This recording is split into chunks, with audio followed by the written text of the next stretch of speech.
Ciência no rádio. Fenômenos no ar. MEC-AM em parceria com o Observatório Nacional.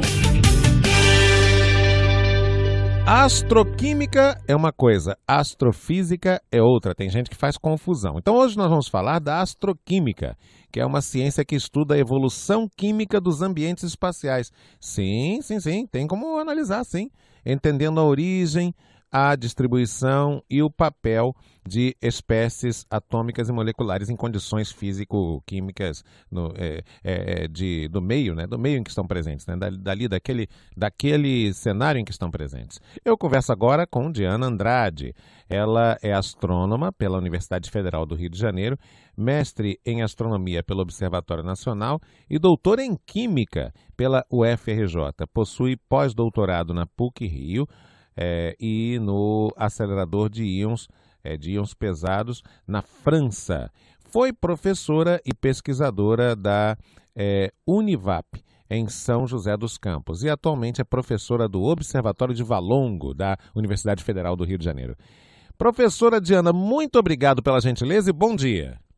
Bom dia.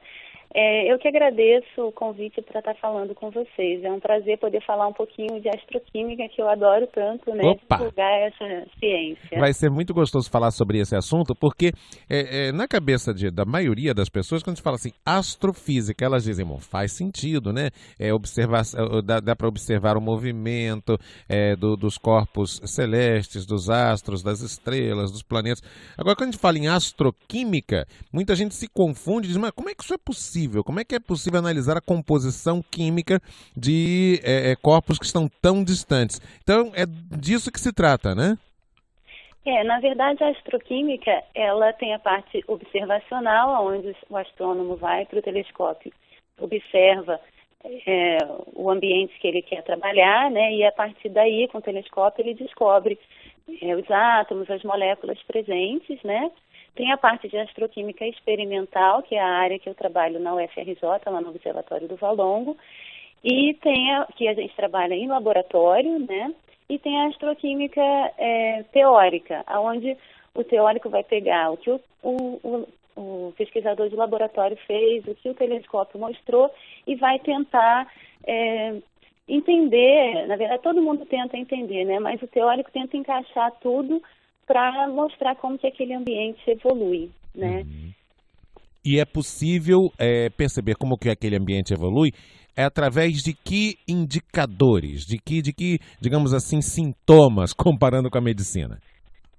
Então, quando o astrônomo observacional observa um certo ambiente, ele descobre algumas moléculas que estão presentes, por exemplo, né? Então, ele vai para um disco estelar ou o meio interestelar, ele descobre que moléculas tem aí.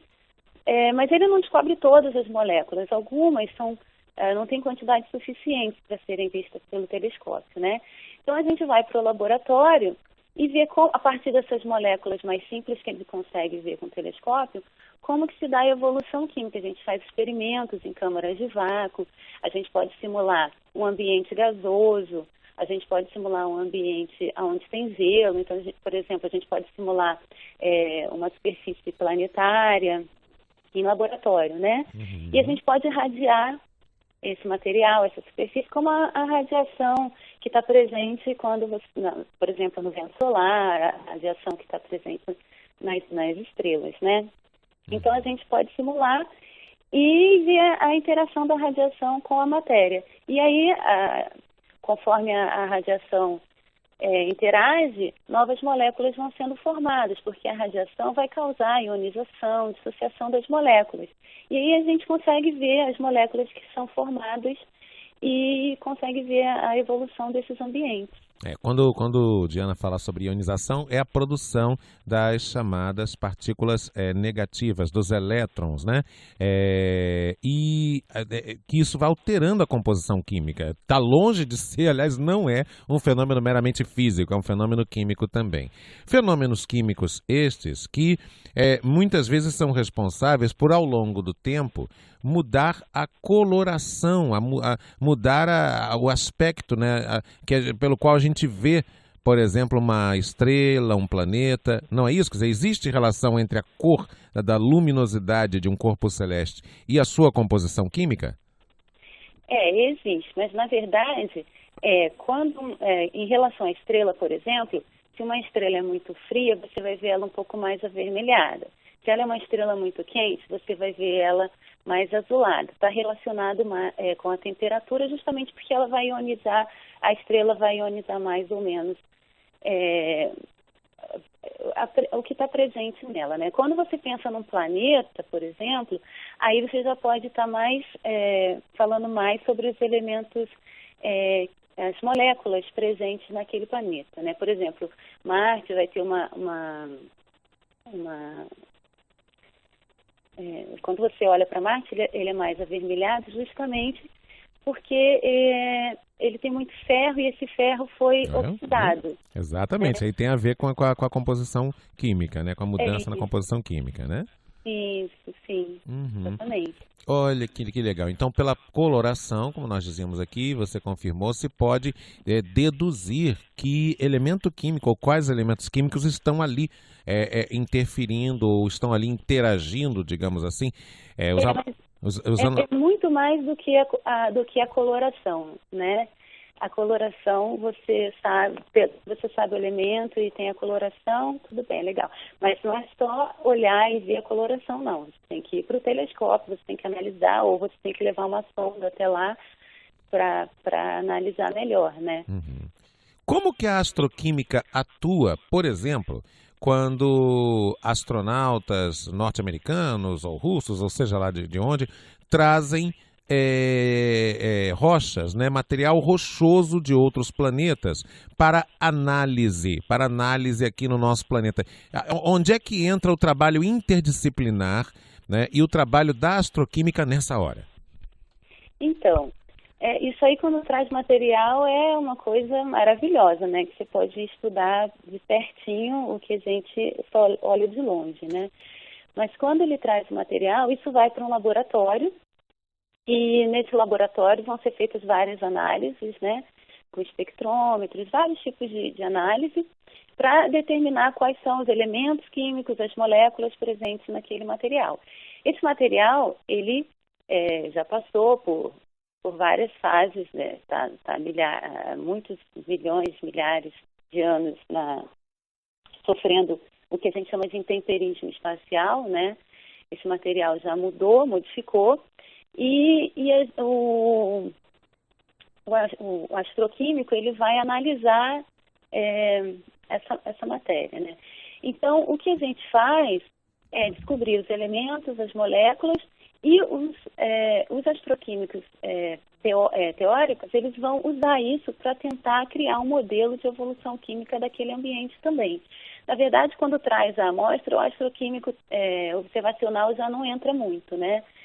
Porque ele não vai observar no telescópio. Então, fica mesmo a critério do astroquímico experimental e o astroquímico teórico, que juntos vão tentar modelar como que se deu a evolução química daquele ambiente. Porque você sabe, muitas vezes a gente sabe quais são as principais moléculas que estão presentes lá quando a gente observa de longe, né? Mas a gente precisa de uma sonda, claro, por exemplo, de um astronauta para ir lá e pegar aquele material.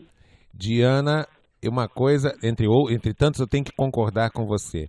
É um assunto fascinante. Eu viajei aqui na nossa entrevista nas possibilidades que existem de, através do trabalho da astroquímica, o ser humano cada vez mais conhecer as lógicas, os fenômenos, aquilo que acontece em torno de nós neste espaço que é tão bonito de se olhar, mas sobre o qual tanto mistério ainda existe. Muito obrigado e parabéns pelo seu trabalho, tá bom? Muito obrigada, eu que agradeço também. E posso fazer uma propagandazinha do meu seminário? Mas é claro, projetos acadêmicos aqui tem todo. Isso aqui é uma rádio educativa, Diana. Projeto acadêmico aqui é sempre muito bem-vindo. Então, eu vou dar um seminário amanhã no Observatório Nacional, às 15h30, e vou falar sobre degradação de moléculas orgânicas em ambientes espaciais, para mostrar a possibilidade de formação de moléculas mais complexas que dão origem à vida.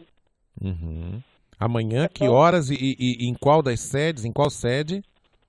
É no Observatório Nacional, às 15h30. Ali em São Cristóvão, né? Isso, o pessoal exatamente. procura direitinho que vai achar. E entrada franca? Isso, entrada franca. É só chegar lá e dizer que vai assistir o seminário. Viu? Vocês vão estar na excelente companhia, né, da Diana, que além de ter muito conteúdo sobre o que fala, tem um jeito super simpático de falar no ar. Poderia até trabalhar como radialista também. Diana, muito obrigado pela gentileza, parabéns pelo trabalho de vocês e um grande abraço, tá bom? Outro abraço para você, obrigada. Nós conversamos com Diana Andrade, ela que é astrônoma pela Universidade Federal do Rio de Janeiro, mestre em astronomia pelo Observatório Nacional, doutora em química pela Universidade Federal do Rio de Janeiro. A Diana possui também pós-doutorado na PUC do Rio de Janeiro e também naquele projeto do acelerador de íons pesados na França. E foi professora e pesquisadora da Univap de São José dos Campos e atualmente é professora do Observatório de Valongo, da Universidade Federal do Rio de Janeiro. Ela conversou com a gente nessa parceria oficial. É parceria Rádio MEC AM, Programa Todas as Vozes e Observatório Nacional. Ciência no rádio. Fenômenos no ar.